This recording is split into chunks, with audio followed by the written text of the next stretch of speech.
तो बच्चों, आज की वीडियो में हम पढ़ेंगे कक्षा 10 का पाठ 7 नियंत्रण एवं समन्वय। और हमारा टॉपिक है मानव में हार्मोन और उनके कार्य। हमारी पिछली वीडियो में हमने पढ़ा था पादप हार्मोन मतलब पौधों में पाए जाने वाले हार्मोन और उनके कार्य। अगर आपने वो वीडियो नहीं देखा तो आप चैनल को सब्सक्राइब करके वो वीडियो भी देख सकते हैं। तो चलिए शुरू करते हैं।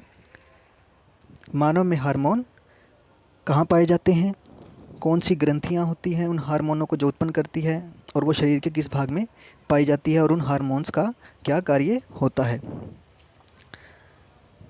तो मानव शरीर में विभिन्न ग्रंथियाँ क्या होती है। हमारे शरीर में कुछ विशेष ऊतक होते हैं जिन्हें अंतःस्रावी ग्रंथियाँ कहते हैं।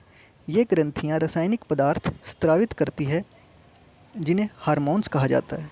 ये हार्मोन्स जीवों और उनके विकास की गतिविधियों में स्थापित करने में मदद करते हैं। जैसे हमारे शरीर की विभिन्न क्रियाएं, जैसे भोजन का पचना, हमारी लंबाई का बढ़ना,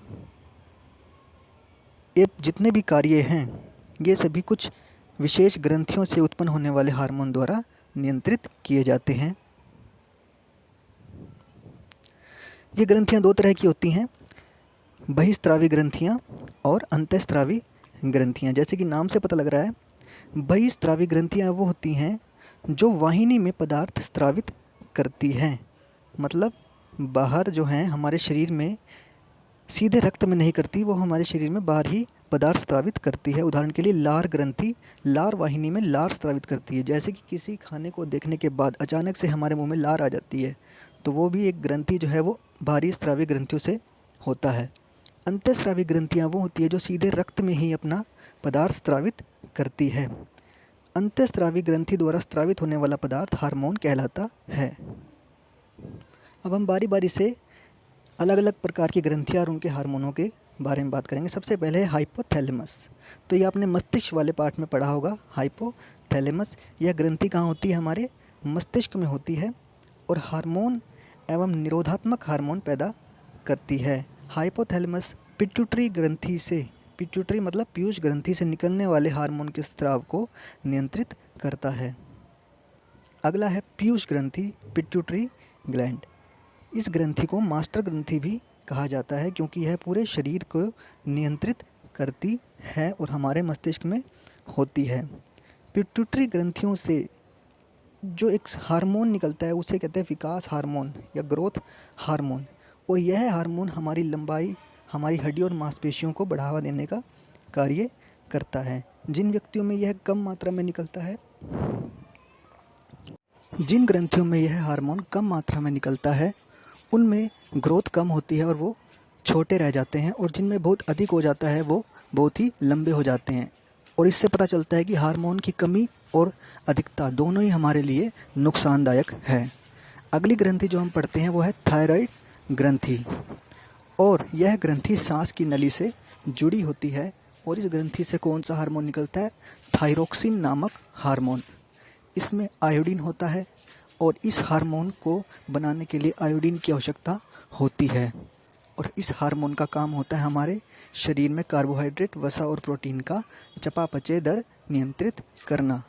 भोजन में आयोडीन की अगर कमी होगी तो शरीर में थायरोक्सिन हार्मोन की कमी हो जाएगी, जिसकी वजह से गलगंड या गोइटर रोग वो हो जाएगा। अगली ग्रंथि है पैराथायरॉयड ग्रंथि। पैराथायरॉयड ग्रंथि जो है पैराथायरमोन नाम का हार्मोन स्रावित करती है, और यह हार्मोन क्या काम करता है, रक्त में कैल्शियम और फास्फेट के स्तर को नियमित करने का काम करता है। उसके बाद है अग्नाशय या पैनक्रियास। अग्नाशय जो हमारी ग्रंथि होती है वो पेट के नीचे उपस्थित होती है और इंसुलिन नाम का हार्मोन स्रावित करती है। इंसुलिन नाम का जो हार्मोन होता है हमारे शरीर में ग्लूकोज या फिर शर्करा का स्तर बनाए रखना का काम करता है। अगर यह हार्मोन कम हो जाए तो इससे मधुमेह नाम की बीमारी हो जाती है, जिसे डायबिटीज़ भी कहते हैं। और मधुमेह के पीड़ित व्यक्ति के रक्त में शर्करा की मात्रा बहुत ही अधिक हो जाती है, इसलिए मधुमेह के रोगियों को इंसुलिन का इंजेक्शन दिया जाता है ताकि उनके रक्त में इंसुलिन की कमी ना हो। इसके बाद है अधिवृक्क ग्रंथि, जिसे एड्रिनल ग्लैंड भी कहते हैं। और अधिवृक्क ग्रंथि दोनों गुर्दों के ऊपर होती है।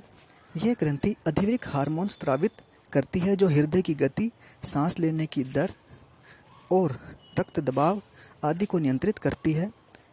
अपनी पिछली वीडियो में हम पढ़ चुके हैं कि इस हार्मोन को आपातकालीन हार्मोन भी कहते हैं। जब कोई व्यक्ति बहुत खुश या डरा हुआ होता है तो यह अधिक मात्रा में स्रावित कर देता है और इस ग्रंथि को आपातकालीन ग्रंथि और इस हार्मोन को आपातकालीन हार्मोन कहते हैं। इसके बाद आता है हमारा अगला हार्मोन वृषण। ये हार्मोन नहीं है, ये ग्रंथि है जिसका नाम है वृषण या फिर टेस्टिस। तो वृषण हार्मोन, यह ग्रंथि सिर्फ पुरुषों में ही पाई जाती है और पुरुष यौन हार्मोन टेस्टोस्टेरोन बनाते हैं। टेस्टोस्टेरोन पुरुष यौन अंगों और पुरुषों के गुण जैसे गंभीर आवाज़, मूछें, दाढ़ी आदि के विकास को नियंत्रित करता है। अगली जो ग्रंथि है अंडाशय या ओवरीज, और यह ग्रंथि सिर्फ महिलाओं में पाई जाती है और मादा यौन हार्मोन एस्ट्रोजन और प्रोजेस्टेरोन बनाती है और यह महिला गुणों जैसे आवाज़, कोमल त्वचा आदियों के विकास को नियंत्रित करने में मदद करता है। प्रोजेस्टेरोन माहवारी चक्र में गर्भाशय के परिवर्तन को नियंत्रित करता है और गर्भावस्था के दौरान मदद करता है। उसके बाद है थाइमस ग्रंथि या थाइमस ग्लैंड।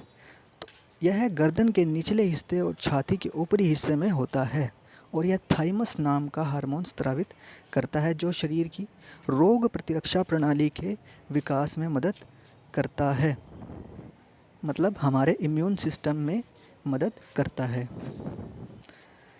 तो अब आपको मानव के हार्मोन और उनके कार्यों के बारे में पता चल चुका होगा। अगर वीडियो अच्छा लगा हो तो इसे लाइक कीजिए और ज़्यादा से ज़्यादा शेयर कीजिए और ऐसे ही और वीडियो को देखने के लिए सब्सक्राइब भी कीजिए। धन्यवाद। ऐसे ही और वीडियो के लिए लाइक कीजिए, सब्सक्राइब कीजिए और साथ में ही घंटी के बटन को भी दबाएं।